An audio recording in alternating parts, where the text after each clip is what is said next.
Three, two, one. Gene Baradelli back behind enemy lines.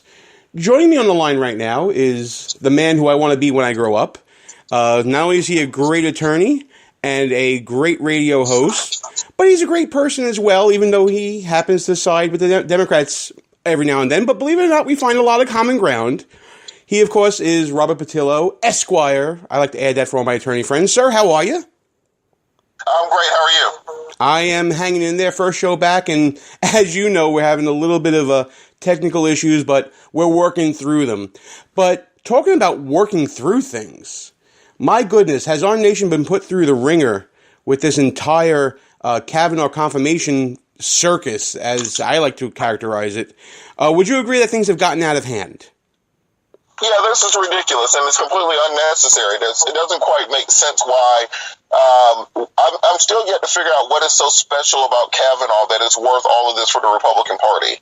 Well, for me, it's not that Kavanaugh is special. Listen, anyone who is qualified for the U.S. Supreme Court is obviously special, and there are many candidates out there that are.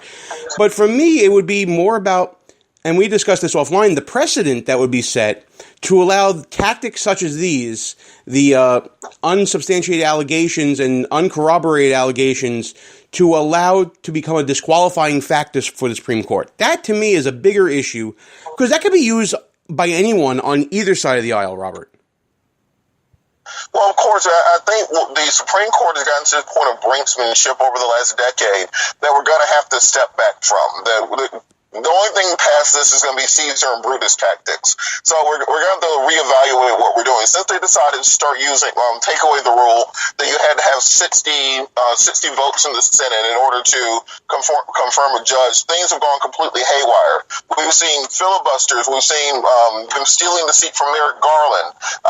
Now we've gotten to this where we're having supplemental hearings, unsubstantiated rumors being used. So we got to get back to the 60-vote requirement for justice to be confirmed, get back to standard parliamentary procedures, and go back to normalcy. Who knew that Clarence Thomas and Robert Bork were going to be normal compared to how we confirm justices now? And I agree to an extent, though I will point out that this is Harry Reid's legacy, and that if it wasn't for his zeal to want to get rid of certain Senate rules, and not necessarily parliamentary procedure, but Senate rules, we wouldn't necessarily be in this position. So in this case, I think Democrats are reaping what they sow, and I can't feel a sympathy for that. And to be honest with you, I somewhat disagree in the sense that a majority should rule over issues because elections should have consequences. The people voted for a Republican president, although some Republicans would agree with that assessment of President Trump, and they have also voted for a majority in the Senate, and they will continue to vote as in 2018 to continue to decide the fate of the country. Why is that not good enough? Well, the reason the 60-vote requirement was put in place previously is to avoid things exactly as they are now, where we'll have extreme partisanship on the court. Because when you have a 60-vote requirement, that means that whoever you nominate has to be at least bipartisan enough to get, 5 or 10 votes from the other side. It's a moderating force in the political discourse, and it prevents extreme partisanship as we have now. So by getting rid of that requirement, you have the brinksmanship where Harry Reid hammers through to get his justice through with 51 votes. Then the response of McConnell holds Merrick Garland up for until after the election in order to get his justice through. So then the next brinksmanship state is now we're bringing in people's high school yearbooks and high school calendars to disqualify them. And who knows what the next step will be up from there. So let's give that. I don't think there's anything wrong with nominating justices to have at least a small amount of bipartisan appeal where you can get 10 or 12 people from the other side of the aisle, be that Republican or Democrat. That prevents us from having an extreme partisanship on the court and allows us to have more institutional confidence that the people aren't just simply, partisan hacks, but have some appeal to the other side and see things in a moderate fashion. So in keeping in that vein, is there anyone that President Trump would have nominated that would fit that criteria to pass in a bygone era that we both, mourn for? And I agree with you that the loss of statesmanship for partisanship is a bad thing overall. Is there anyone on that short list that would have satisfied those sensibilities. Well, I think so. Let's remember that there are a lot of red state moderate Democrats like myself. You know, the Blue Dog Caucus still exists. So people like Joe Manchin are out there, Claire McCaskill out there, who aren't, California Dianne Feinstein arch liberals, and who would vote for a moderate Supreme Court justice, someone like an Amy Barnett, or other people on the Federalist list who are still pro-life candidates, who are still very qualified and confirmed jurists, and who share many of the values that conservatives want. I think every Democrat realizes that whoever the president nominates is going to be a conservative justice. But it's a matter of having somebody who has the temperament, who has the values, who has the confidence of the American people. So that's why I say I don't understand why die on this hill for Kavanaugh instead of just pulling the nomination and putting someone like a Barnett on the court, or someone else who is more in the mainstream. There'll be less controversy around them. Well, I think the answer to that is that partisanship breeds partisanship, and that there's more on the line here than just a Supreme Court nomination. We are right on the heels of the 2018 midterms.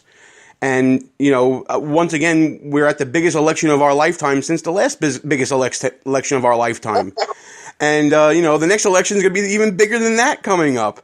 So, obviously, the reasoning is there's a political motive here. And really, that's what it comes down to, Robert, when we've discussed this whole thing, is the politics involved, who's wearing what jersey, is what it really comes down to. Well, on that note, this is why it doesn't make sense for the Republicans, and why this is such an odd fight to get into. Because when we're in the midst of the Me Too movement, we just have Bill Cosby being sentenced to 3 to 10 years in prison last week. Then you have a confirmation hearing where people are where you have a crying victim, and I think most men don't understand just how many women in their personal lives experience sexual harassment, sexual assault, or rape, and have never talked about it, never mentioned it, and carry that baggage around with them for their entire lives. So Kavanaugh is the biggest gift to fall into the laps of the Democratic Party in a generation, 40-something days before a midterm election, because any swing state or purple state Republican senator, if Kavanaugh's confirmed, they're out. If Kavanaugh's confirmed, then all those purple state gubernatorial candidates, they're out. You're going to see it's going to turn the blue wave into a blue tsunami. So is it worth putting Kavanaugh on the Supreme Court at the risk of losing a majority in the Senate, losing the House, and losing governors' races around the country, and undoing a decade of progress that Republicans have made? Remember, Republicans have won over 1,000 elections in the last decade. Why give that all up for Kavanaugh? Well, I mean, as polls have shown, Republicans are experiencing their highest favorability rate in a very long time. At least one poll I've seen has said just that. I wish I could recount the name of it for you, but I'll be able to send it to you later on. And I'll be able to post it at www.behindenemylinesradio.us, cheap plug. And don't worry, we'll get to all your cheap plugs as well, Robert. But in all honesty, I think this is the perfect hill to die on for Republicans, because this is a person who is the victim of underhanded politics. I don't think that you are saying anything out of line when it comes to, victims of sexual abuse. I wholeheartedly agree with you. And indeed, I thought that Senator Grassley and the majority Republicans on the committee did a fantastic job of being sensitive and empathetic to those needs. However, I don't think the same has come from the Democrat leadership. This letter that was withheld from all parties concerned until the very last minute makes everything politicized. This could have been handled so much better by Dianne Feinstein and the people who knew about this. I'm not going to say all Democrats, because I don't want to paint with a broad brush here, but Dianne Feinstein should have handled this so much better, brought this to the public light, and we could have had a real discussion about Kavanaugh's qualifications and all this. To do it after the hearing is closed, and as a plan B, in my opinion, because plan A didn't work, is to me very concerning. Well, I think with the Feinstein letter, because from what I understand, it was not Feinstein's office who leaked it. That's according to That's according to Dianne Feinstein. Letter. That's according to Dianne Feinstein.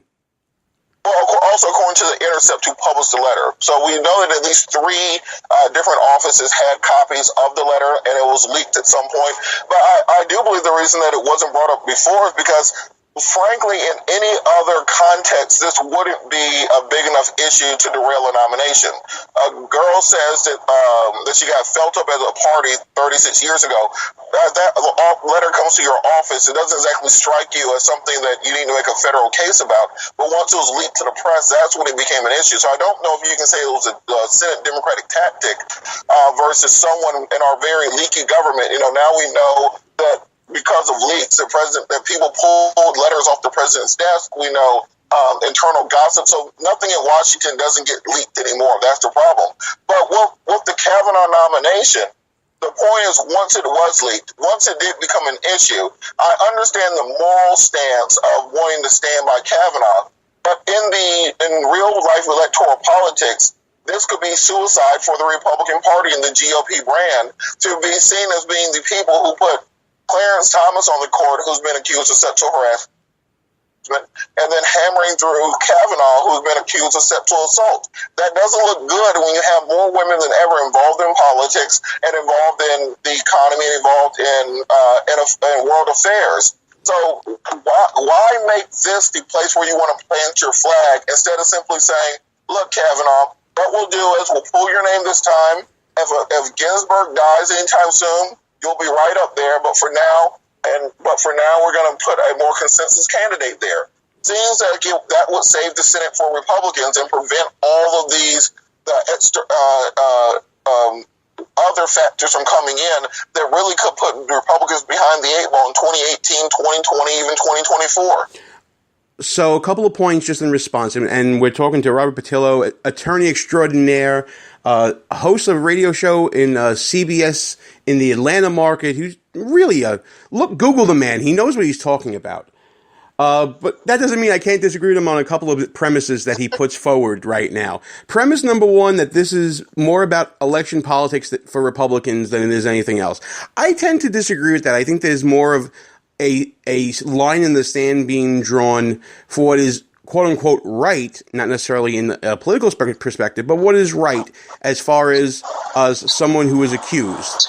The second premise I would push back with you on is that women are a monolith that vote one way or another together.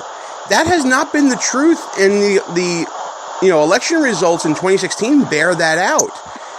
There are many women out there who are saying that Brett Kavanaugh is being crucified at the altar of, politics, not necessarily women's issues. And while I understand that there's a women's march, and I know Linda Sarzour, and I've had conversation with her, that want to make you believe that there is such a monolith, I don't think that there is. I think there are more people that believe in the rule of law than the rule of women being Democrat. Well, I agree with that.